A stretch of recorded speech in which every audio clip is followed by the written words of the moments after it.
प्रेम से बोलो मर्यादा पुरुषोत्तम श्री रामचंद्र की जय। नमस्कार मित्रों, इस वीडियो में हम बेसिक शिक्षा परिषद द्वारा संचालित महान व्यक्तित्व पुस्तक कक्षा 6 के प्रथम पाठ श्री रामचंद्र जी के संदर्भ में जानेंगे। आइए श्री रामचंद्र जी के व्यक्तित्व और उनके जीवन के संदर्भ में जानने का प्रयास करें। यह पुस्तिका कक्षा 6 के लिए निर्धारित की गई है। 6 के बच्चों के लिए ये वीडियो बहुत ही उपयोगी होने वाली है। तो मेरा आप सबसे करबद्ध निवेदन है कि इस वीडियो को ज़्यादा से ज़्यादा कक्षा 6 के बच्चों तक पहुंचाने का कार्य करें। वैसे श्री रामचंद्र जी का नाम लेना ही अपने आप में बहुत बड़ी बात है और भव सागर पार करने के लिए श्री रामचंद्र जी का नाम गुणी लोग, तपस्वी लोग और सामान्य लोग अक्सर लेते रहते हैं। आइए उनके जीवन के सार को देखते हैं। श्री रामचंद्र जी का व्यक्तित्व ऐसे उच्च मानवीय गुणों से संपन्न था कि आज भी उनका जीवन आदर्श मनुष्य बनने की प्रेरणा देने वाला अक्षय स्रोत बना हुआ है। श्री रामचंद्र जी के जीवन की मुख्य घटनाओं तथा प्रसंगों से उनके चरित्र की श्रेष्ठता का पता चलता है। अयोध्या के महाराज दशरथ के वे सबसे बड़े पुत्र थे। श्री राम के भाई भरत, लक्ष्मण तथा शत्रुघ्न उनके साथ अत्यधिक प्रेम तथा सम्मानपूर्ण व्यवहार करते थे।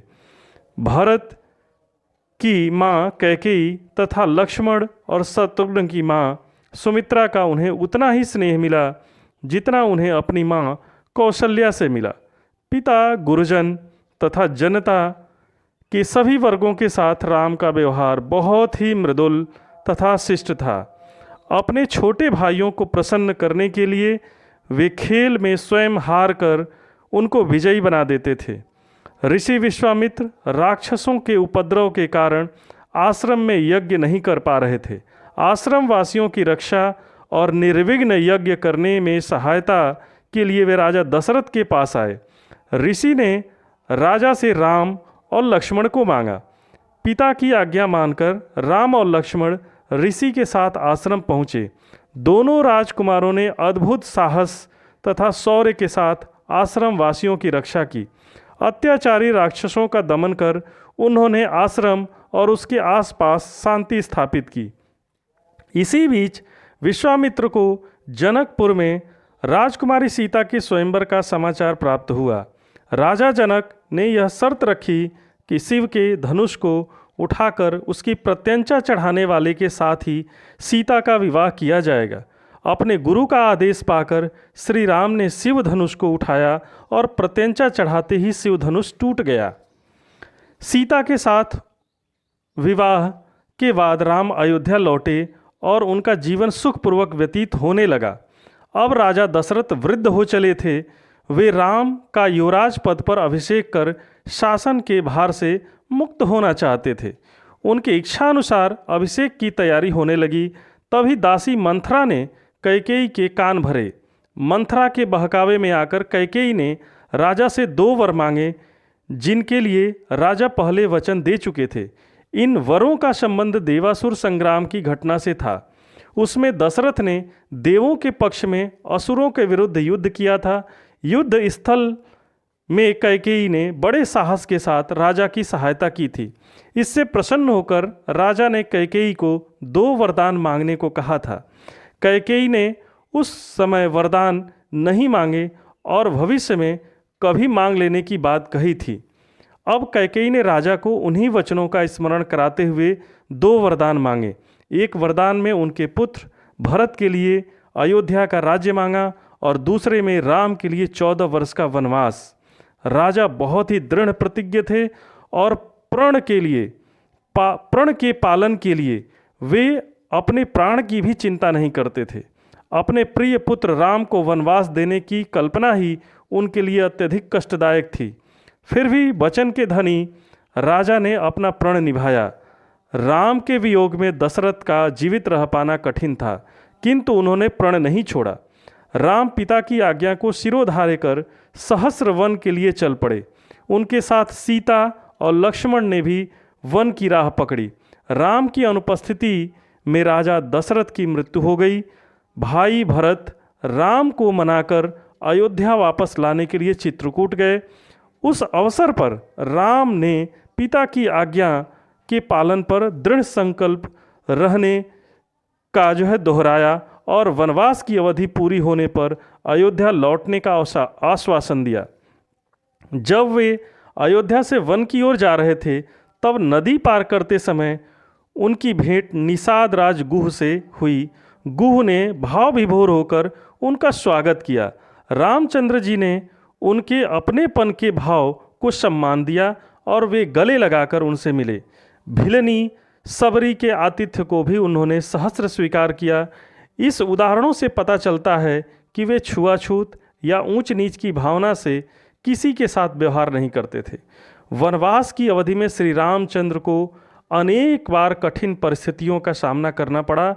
जब वे पंचवटी में कुटी बनाकर रह रहे थे, तब लंका के राजा रावण की बहन सुपर्णखा वहां आई। रामचंद्र जी को देखकर वह आकृष्ट हुई और उनके साथ विवाह का प्रस्ताव रखा।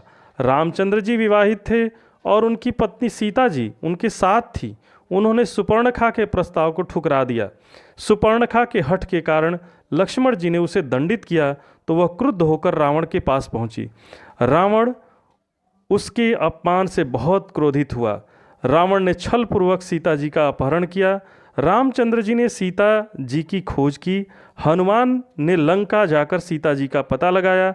रामचंद्र जी ने अंगद को लंका भेजकर शांतिपूर्वक सीता जी को वापस पाने का प्रयत्न किया, किंतु घमंड में चूर रावण ने कोई ध्यान नहीं दिया। अंत में युद्ध की स्थिति आ पहुंची। संकट की इस स्थिति में भी रामचंद्र जी ने अयोध्या से कोई सहायता नहीं मांगी। उन्होंने भरत को इस संबंध में कोई समाचार नहीं भेजा। किष्किंधा के राजा सुग्रीव और अंगद, हनुमान आदि की सहायता से उन्होंने अपनी सेना तैयार की और अपने बाहुबल से रावण को युद्ध में परास्त किया। यह उनके स्वावलंबन तथा आत्मबल का अनुपम उदाहरण है। रामचंद्र जी ने लंका पर विजय प्राप्त करने के बाद वहाँ का राज्य रावण के भाई विभीषण को सौंप दिया। इससे पहले किष्किंधा के राजा बाली को हराने के बाद उन्होंने वहाँ का राज्य उसके भाई सुग्रीव को सौंप दिया था। यह निर्णय बहुत ही बुद्धिमत्तापूर्ण और दूरदर्शितापूर्ण था। सीता जी और लक्ष्मण के साथ रामचंद्र जी अयोध्या लौटे तो जनता ने उनका हार्दिक स्वागत किया। बहुत धूमधाम से रामचंद्र जी का राज्याभिषेक हुआ। उनकी अनुपस्थिति में भरत ने अयोध्या के राज्य को धरोहर की तरह सुरक्षित रखा और शासन का संचालन किया। रामचंद्र जी ने शासन की उत्तम व्यवस्था की। उन्होंने जनता की सुख सुविधा का इतना अच्छा प्रबंध किया कि किसी व्यक्ति को कोई कष्ट नहीं था। सब स्वस्थ तथा सुखी थे और आनंदपूर्वक जीवन व्यतीत करते थे। यदि समाज के सभी वर्गों और व्यक्तियों की आवश्यकताओं को पूरा करने की उत्तम व्यवस्था हो जाए तो शांति और सुख की स्थिति आ जाती है। रामचंद्र जी के राज्य में शासन की ऐसी ही व्यवस्था की गई थी।